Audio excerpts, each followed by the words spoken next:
It's hard to talk about beauty, but there's a moment when Michael Jordan was playing, and Jordan was famous for dunking on everybody. He went up for what looked to be a dunk, and he stretched out his hand, and he knew that he was just going to dunk it on whoever was underneath him. And then he did this thing where he just decided not to. And he pulled the ball back. He's still in the air, tucked it, and then laid it off the glass with his left hand. And it is one of the most beautiful things I've ever seen in my life, ever. And I think there are parallels for me in that there's this appreciation for the lyricism of the moment. And this is what art does, I think, even better than sports, is that there's something completely unnecessary in the move. Like, you don't need to do that. Welcome back to the Hyperallergic Podcast. Museums are often asking, how do we get people through our doors? How do we bring people that aren't always, thinking about art to come to an art exhibit? Today, we're talking to Jennnifer Dunlop Fletcher, who is a curator at SFMOMA in San Francisco, and Seph Rodney, who many of you will remember as a former editor here at Hyperallergic, as well as senior critic. They, along with renowned art historian Katie Siegel, have put together a massive show at SFMOMA titled Get in the Game that explores the intersection of art and sports. This exhibition appeals to a wide swath of the public that just enjoys the fun of sports and the competition, and hopefully finds something really relevant in artwork that grapples with that topic. I think the more you think about it, the relationship between art and sports, the idea of practice, of natural talent, have so many parallels. Athletes and artists both have invisible teams that ensure their success, or push it forward anyway, while museums and arenas both act as stages for their talents. This exhibition is a great opportunity for lovers of sport to explore art in new and interesting ways. Not to mention lovers of art to explore new horizons in the world of sport. So let the games begin. Well, this episode, we have the pleasure of speaking to Seph and Jennnifer about their recent show, Get in the Game, that just closed at SFMOMA and is now touring to Crystal Bridges in Arkansas and then the Perez in Miami. Welcome, Jennnifer. Welcome, Seph. Hi. Hi, thank you. Well, okay, so this is the book that accompanies the show, and it's not a conventional catalog. I'd love to, first of all, ask about that decision. We actually made a point that we did not want a catalog. It is actually not a catalog. It is a book that accompanies the exhibition because, well, one, the show is kind of a departure for SFMOMA. It is the largest show that they've made to date, and it's one of the most populist. And it meant, I think, from the outset, to attract the kinds of people who typically don't go to museum shows. And I think the book is an extension of that desire for that kind of audience. It's not going to be a typical catalog with a bunch of academic talking heads, but rather something that would speak to almost anyone. I think the intersection of art and sports is something that we leaned in on for the exhibition design, for the publication. What does it feel like to be in a sports arena? What does it feel like to be in a museum? Who were athletes before they were artists? Who actually were artists before they were athletes? So it was interesting to learn how much overlap there was when we initially thought it might be a bit more antagonistic. Right. Really? Right. So explain that. I mean, I'm curious why you thought it would be. Well, I think a thing that Katie said, which was not entirely... And Katie, of course, is the third curator of this Yes. project who couldn't make it today. Right, Katie Siegel. She said, well, we're not sports people. And Jennnifer was like, well, actually, I kind of am. And I was like, I am. I fenced for like 14 years.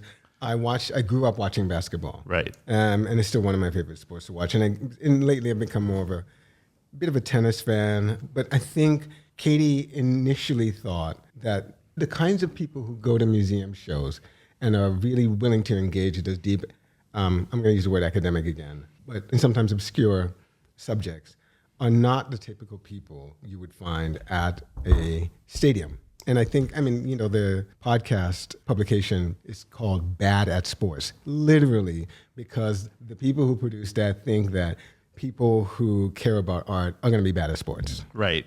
That's the stereotype, right? Totally. That it's like, it's like the person who couldn't play sports ends up in art class and drama class. Right. I guess those are the two, right? Right. The theater kids. Right. Yeah. Right. The theater kids, the art kids. It's a whole different, an antagonism. I guess you're also pointing at the fact that people often perceive an antagonism, and the catalog in the show kind of demonstrates actually there are a lot of similarities, and that comes up in the book quite a bit. And parallels. Yeah, so how would you characterize some of those, Jennnifer? Let's say, like Gary Simmons was talking about his father, who was an athlete, played but cricket. really imparted a sense of practice and dedication to discipline. And he specifically was retelling us a story about how he puts on his sneakers every day before he goes to the studio, and he's there at the same time. And he calls it like a practice. You're constantly practicing, and then you're ready for the big game or the big exhibition. And those parallels kept coming up, both from athletes and artists. And there's a structural parallel, too, in that the person who illustrated the book, A.J. Dungo, has skating in his background, and I think surfing in his background. So when we were actually sort of vetting people trying to figure out who we choose to illustrate the book, when we talked to A.J. and he revealed that about himself, we were like, bingo. Score. There you are. Yeah. There are a number of lines like one from Megan Rapinoe's essay. Everyone can learn something from athletes and artists about laying it all on the line, whatever their goal may be. Find something that inspires you to fight and to live a more expansive life, something that you want to keep coming back to, even though it makes you uncomfortable and requires to put all of yourself out there. And that's not the only parallel. There were a number of whether it's, athletes being called the Pollock or the Picasso, and also the discussion of the museum as an arena, which I thought was really, really important, and also ties in maybe to why protests have become so active in museums, because I think they're seen as a venue where people's attention is focused. And then, one other thing that comes up in the book, and I think is really important, is how both sports and art mask the labor of what they do.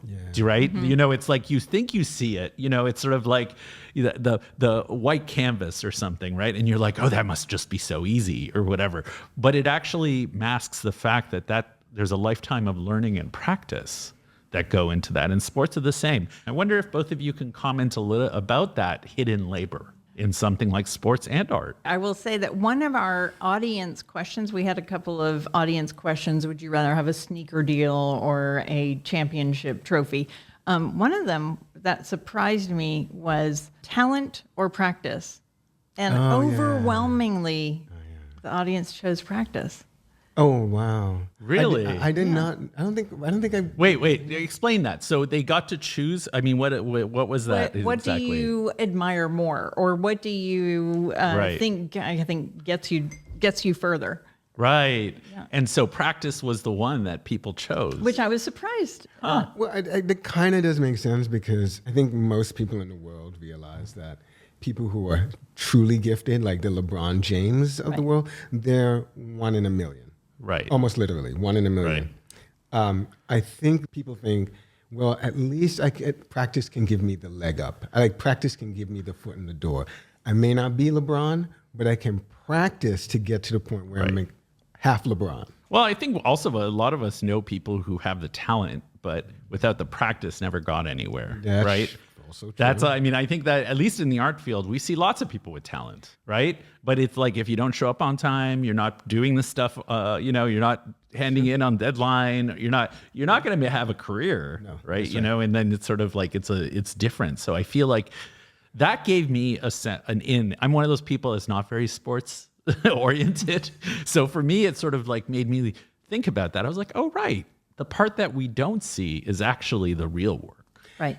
And there's another parallel I want to point out. In both professions, people talk a really good game. They're like, oh, yeah, artist statements, the bane of my life. That kind of pretentious international art speak, and then you see the work, and you're like, really? This was this was it? And I think the same for sports. Like, you can listen to sports commentary, read Skip Bayless's column and whatever, but despite the game that is being talked, when you step up to the plate, that's where the rubber hits the road. Like, you either strike out or you hit it out of the park. That's right. Or, there's a few other things in between. I think the same thing about art. Like, you can talk a really good game, but when I show up in the gallery, what does your work look like? Exactly. And that's exactly what right. Rapinoe was really, it is such a moment of vulnerability. For sure. Right. And that's something I think viewers forget too. Yeah. The sideline coach, like, get back out there. Well, I like that too, because, the truth is, somebody in art, it's like there's a team around them, right? It's not the solo. Like, we love to talk about the sort of the individual genius. Right. Yeah. genius. Right. And I mean, in sports as well as other things, but it's never really quite that way. So just to go back to the example of LeBron, he has a strength and conditioning coach. He says that he has a shooting coach. He has the person who gives him massages after the game. He has a la. He says that he spends $1 million on his body every year. Wow. Okay. That's a lot of people. And That's a lot he's of people. the first and last at practice, apparently. Yeah. Well, I mean, I could see that. An artist would probably spend that much on their studio, right? It's kind of similar. Material, There's labor. material, the labor, exactly, Machines. all these different parts. So now let's talk about the exhibition. So 15,000 square feet, not a small exhibition. The largest one SFMOMA has done as of yet. We filled it. Filled it, right? 200 artworks and design objects. Over 70 artists and designers. What do you want people to know about this show? Like, what is some of the thinking, if you gave a little bit of a peek behind the curtain, that's sort of how this kind of congealed and became this? Seph, do you want to start? Well, I'd prefer to defer to my colleague, Jennnifer, because she's frankly smarter than me. But Jennnifer, you're on the hot chair. I think we wanted the discovery. Right. We wanted people who were interested in art or maybe coming to the museum anyway to look a little more seriously at sports, Right. and the sports fans to also look a little more deeply at sports, but also maybe discover art in a way. So I think it was, what could we introduce to either community? Exactly. So what is it that you wanted them to feel? What did you want them to empathize with in the show? And that really came through with the exhibition design and also some of the choices. We had 2 interactive works, one by Maurizio Catalan, a 22-player foosball table. The famous foosball, the extended foosball, right? And then another Gabriel Orozco's ping pong table. Right. Maybe a museum might put them in a separate gallery. We wanted it right in the middle of all the other works. This was a challenge for the museum. And also, we really thought about sound. Sound as a component. As soon as you get off the elevators, you hear the roar of the crowd.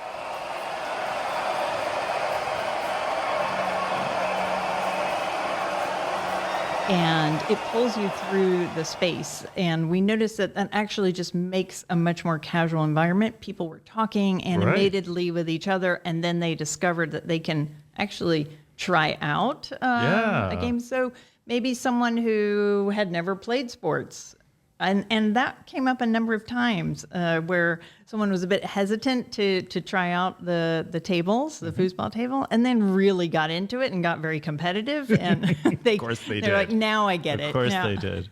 I think that, Jennnifer and Katie and I are all kind of well-read on the failings of the Contemporary Museum, and we really wanted to make a show that kind of plugged up those holes. So when we talk about participation, a lot of the things the way we said it to each other, I think, was we talked about engagement a lot.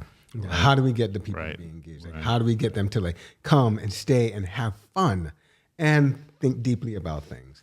So that's something that was just, we all were kind of locked in on that being a critical part of the exhibition. I think that was also the first time the museum had given over the entire 7th floor to one exhibition. Right. So you get off the elevator, you could go left, right, forwards, backwards, and we realized there would be some cacophony. Right. And we wanted it to feel a little bit like arriving at the stadium. You don't know where your seat is yet. There's noise. There's people barking at you to buy merch and where are the restrooms. And then you enter into the art spaces. But we wanted to embrace that feeling a little disoriented.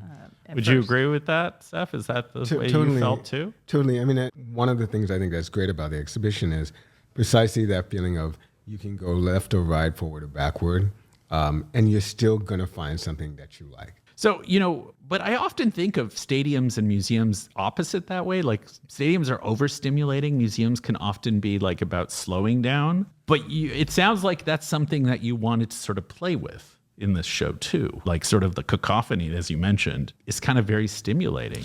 Is that right? It was very stimulating, but we also designed, to be completely honest, different kinds of galleries, different kinds of environments. So the one that's sort of behind the elevator. Mind and body. Right, which is the sort of threshold for it was this humongous curtain made by Philandus Thames, which has an image of Allen Iverson, the basketball player. Yep. And you go into that, and there's this sort of dark cavern, and there's other work in there by Savannah Leaf and by Alejandra Torres and Sean Lucy Leonardo, McCrae. Andrea Bowers. And that place is much more contemplative. That place is is really it's a place where actually we are asking people to really slow down.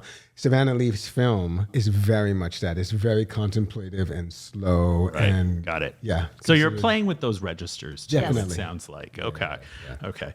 So one of the themes that I love that you explored was fandom, and for me, fandom in sports is often, I guess, associated with the most toxic part of sports, right? Or at least, when I think about that, say, European soccer, or I think of, some of the fights or whatever, the fans afterwards when they win. Yes. The passion, right, that like ripples out into the street. Yes. Yes, exactly. I mean, it's positive, but there's also this sort of darker part of fandom. For sure. Tell me a little bit about what you learned about fandom and like the art that's sort of associated with this. Thoughts? So many thoughts on this one. Let's hear them. Let's hear them. Because I'm fascinated by fandoms. Deep, kind of section of the exhibition, because it was really, there were artists who talked about the locations where sports are hotly debated, whether it's the sports bar, the barber shop, the clothing code. Right, you're wearing what color?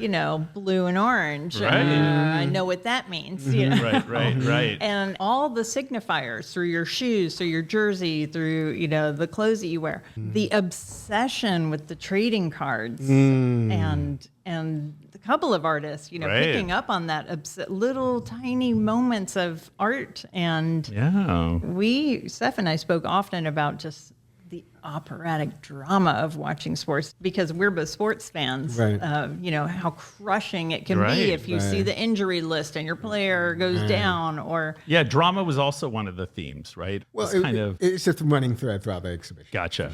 Now let's talk about your favorite artwork, or the artwork that became your favorite. Or maybe one that just the theme. I know it's hard. You can't pick from all your children, right? In a show. We love all our children. Love all the children. But I'm wondering if there's a work that sort of helped you think through this exhibit. Is there an artwork that you'd like to talk about that might resonate for you? Can I lump a few together? Please do. Because we definitely wanted to show the beauty of watching sports through works like Ernie Barnes' paintings. I mean, the elegance of going for a layup and it looks like a ballet. Right. Or the celebration of Kara Erskine's hockey players. But I was surprised at how much I appreciated and how much visitors appreciated opportunities to go to kind of the dark side of sports with like Savannah Leaf or Jake Troyley, who definitely had positive experiences. Jake Troyley was a D1 basketball player, and Savannah Leaf was an Olympian, but also felt a little bit like a product, and their works very different. Jake Troyley did a beautiful painting of systems of oppression as an aspect of being an athlete. And then Savannah very emotionally, beautifully in a film about this data analytics of a scientist kind of hooking up and really studying her body and then her child's body, and of like performance. How much performance can I get out of this human? And people really responded to those works. Well, they and like to see appreciated that they like to see the opportunity. hero and the anti-hero, the darker side of what the hero can be, right? It's sort of like that deep psychological kind of shadow. How about you, Seph? I mean, I am going to talk about just one work. Alejandra Carlos Torres. Oh, what was the title for that, Jennnifer? The Bears. The Bears, thank you. It's a very long photograph of a scrum, a rugby scrum, and they're women playing the sport.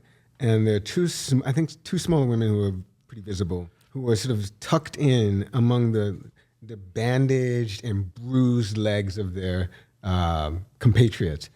And I love that photograph because, one, it gets at the power of athletes, and it does that by way of turning the tables on this idea of femininity, which is typically in our culture about being dainty. It's about being weaker. It's about being passive. And Alejandra has made these women just bruised and battered warriors.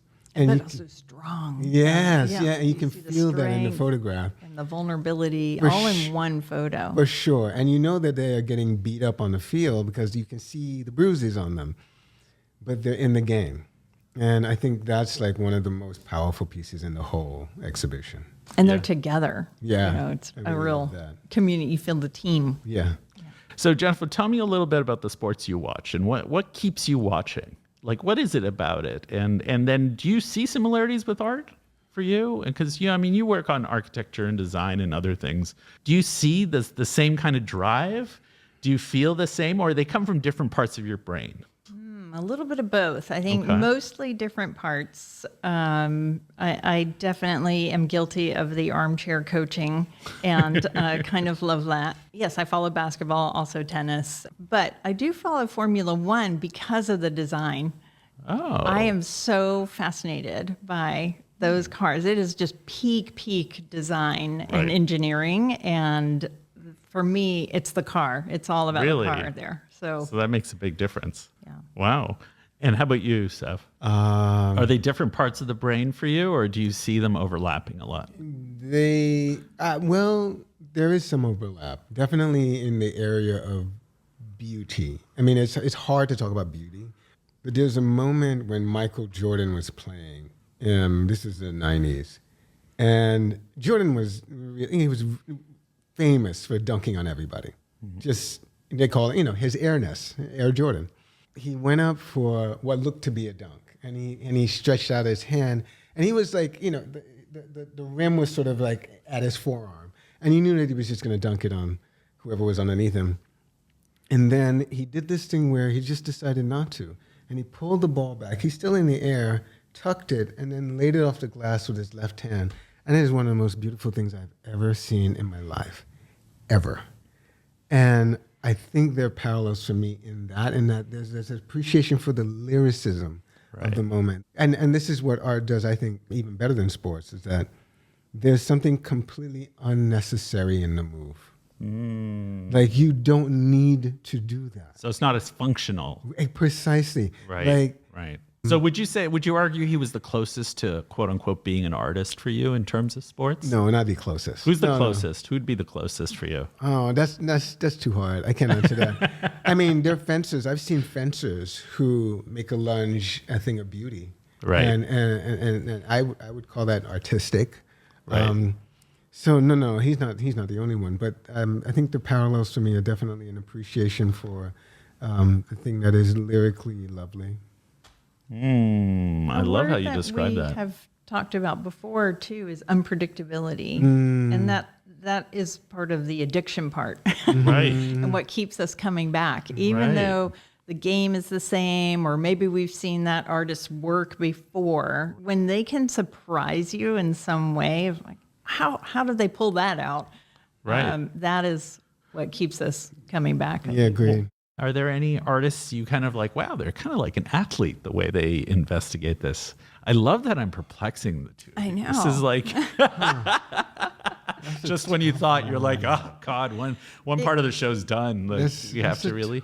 I guess I was surprised how many of the artists were athletes. Right. There were 24 out of the 70 who were athletes. And that did really surprise me. Yeah, Right. yeah. Why did it surprise you? Is it because we just naturally think of them as separate? I guess so. Or just how serious they were, too. Right. I mean, having Olympians, junior Olympics, D1, those are some serious athletes. A decision had to be made at some point of going towards art. Right. Yeah, Sean Leonardo used to play football. Right. And his work is particularly relevant to that because he's examining X-ray renderings of athletes' brains that have been damaged by CTE. Right. Yeah, the danger, this sort of element, the darker part of this sort of story. Surprising reactions to the show, Jennnifer? Like, what were some of the biggest surprises for you? People wanting to touch all the art. People wanting to punch the punching bags or drive the Formula One steering wheels. Right. So there was a lot of that. I could see that. People would be like, why can't I punch this punching bag? Right. Do you know? Well, you can't because there happens to be like Insured. a very carefully applied, hand-drawn quote from Muhammad Ali on it. Right. You kind of obliterate it if you did that. Yeah. Right. Have there been a lot of kids that have come through the show because of the theme? Yeah, lots of kids, lots of people in athletic gear. Yeah. Do you trick any of them into being artists now? I think every time we get a kid into the museum, the trick is working. Yes. Like, I mean, I definitely feel a sense more of conformity with sports. Maybe that's my own stereotype, but there feels like there, at least a certain level of sports, there feels like there's more conformity. no, that makes sense. I Yeah. mean, the games have rules. Right. And you, although my former professor, Steve Connor, he'd written this book on sports. And I think in his book, he says something like, one of the things that athletes are always trying to do is to go to the very edge of the rules. Like just skirt the boundaries. And those are the ones who are actually the most creative and the ones we tend to want to watch the most. Right. But yeah, I mean, there's conformity precisely because the game takes place in a certain field of play, and it has certain boundaries and it has certain rules. Yeah. That's right. So, Seph, I'm going to lean into your critic side a little bit. Now, what do you think about the subjectivity versus objectivity? Like, is art more subjective? Is sports more objective? We talk about the rules, but I wonder about that relationship in the way we deal with art or sports. Well, yes, and I mean, so the way I think I want to answer this is to say, at the highest levels of the game, sports really stops being objective. Like it starts out objective at the sort of basic level, and then as you reach higher levels of sophistication, you get more and more subjective. Again, like that example of Michael Jordan, like reaching back and laying the ball off the glass with his left hand, right? Because the easy thing would have been to just get the point, right? Like so quickly, not to do this special thing. Right, exactly. And then, watching Roger Federer, like hit a tweener between his legs, at a certain level, it stops being really objective. Right. But whereas I think that art kind of starts off subjective, and actually, it's the kind of opposite. Like it gets more and more sophisticated. It becomes really clear to almost everyone in the room that they've done something amazing. Right. Oh, that's interesting. So I could see that, almost this reverse kind of thing where you get to a certain level of art. Most people will probably agree it's a good artwork. They may not like it, right, but they can still at least agree that there's something there. There's something there. So is there something you want to talk about? Because I'm going to have a final question, but is there something we haven't covered that you think would be significant for art audiences? I'm guessing it's going to be mostly art audiences and not sports audiences, but you never know. Watching this and listening to this. Is there an aspect of the show that you think you'd like to talk about? Just one thing I think we haven't talked about, and this is near and dear to all of us, which is the political aspect of sports. We talked a lot ad infinitum about how we wanted to get across that the kinds of revolutions that were happening in society, you would see them happening in sports almost always first. Jesse Owens, the 1968 Olympics with Tommy Smith and John Carlos and Catherine Switzer integrating the Boston Marathon in 1967. What's her name? Tearing off her football Randy jersey. Chastain. Yes. The Canadian hockey players, the women's team celebrating on ice, drinking champagne out of the bottle. All these things are moments of real freedom, real possibility, just like birth into the world among people of color, among women, among people who have formerly not been considered like the leaders of a culture, of a society. And so we talked a lot about that being really crucial to the exhibition, to make sure that we told that story in a really, like, we're not explicitly, but implicitly, like you can see that throughout the exhibition. Sometimes explicitly. I think like Kota Azawa looking at the quiet first moment of Colin Kaepernick taking a knee, and then making a video that showed the momentum that was gained until the culmination of the full team taking the knee, even the owner. So sometimes it was right out there. Yeah, and Megan talks about that in her foreword to the book. Right. Guys, Colin Kaepernick was a real inspiration for her. Yeah, absolutely. So I wanted to ask each of you to ask the other person a question you've wanted to ask about the show, or perhaps the reception, or some of the ideas that have percolated. So I wonder if there's a question that each of you would like to ask the other person. Have you gotten back to playing tennis yet? I have not.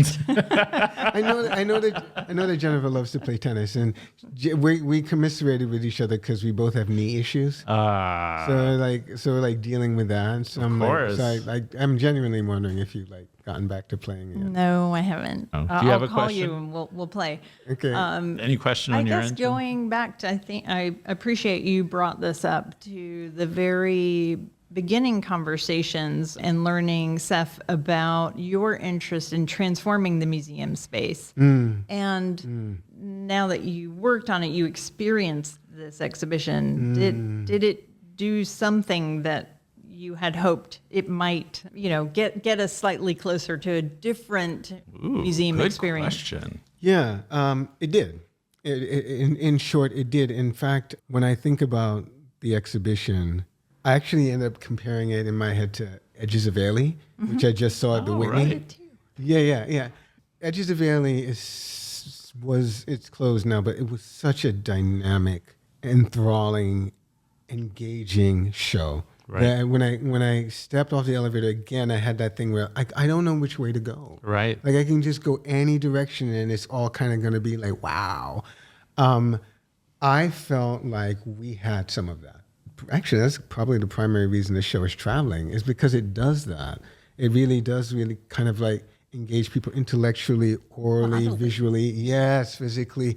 Yeah, right. like all the things that we are as human beings, right? They can come and get get in Love the that. game. Yeah. Not just with your eyes. Yeah. Love that. So would you say that the exhibit is a little bit of a choose your own adventure that way? Because, I've noticed a trend in museum exhibitions that they used to be much more dogmatic about the way you flowed through them.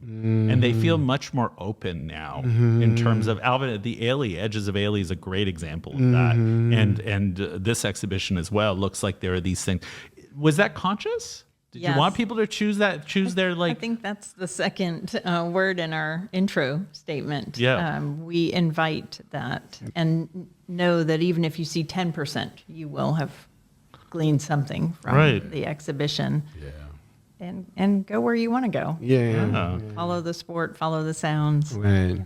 Yeah, absolutely. And Seph, did it make you think differently about museums in general? Because you're used to reviewing them rather than curating them. Yeah, I think that it did not, because I fundamentally believe in museums. Like I was a kid who was saved by museums. Right. And you also did a PhD in museums, to be fair. It's not like you knew nothing about them. Right. And that kind of study could have actually engendered in me the opposite response, right? But for me, museums will continue to be, have been and will continue to be the places where imaginative adventures can be realized. Like I still fundamentally believe that. I was really lucky being a kid who had no visual art in the family's background or experience, but I went to a museum and it was, an art museum, and it was life-changing, and I still feel like it's still transformative. Yeah. See, it takes a museum visit. It does And sometimes, look right? what it does to a kid. Yeah. It does really, and I guess sports kind of have similar thing for some people too. For sure. It has that kind of the spark, and I know you work a lot with architecture and design and other aspects. Did it help you understand the sports arena in a different way in terms of, and its similarities to the museum? Or differences even. It's more in its differences. I didn't realize that WPA really, sports arenas began there as a place for public gatherings. So during the New Deal. Right. And not necessarily for sports. Right. Just a public forum, a place to gather. And maybe in that regard, I consider museums to be that space as well. So maybe that's where they come together. Although the contemporary sports arena might be a little bit more. Well, I think nothing's pure. They're all sort of different creatures now, Right, and they've sort of right. like morphed just like the art world, I guess. Yes. But it's interesting to see that similarity with the WPA in that era.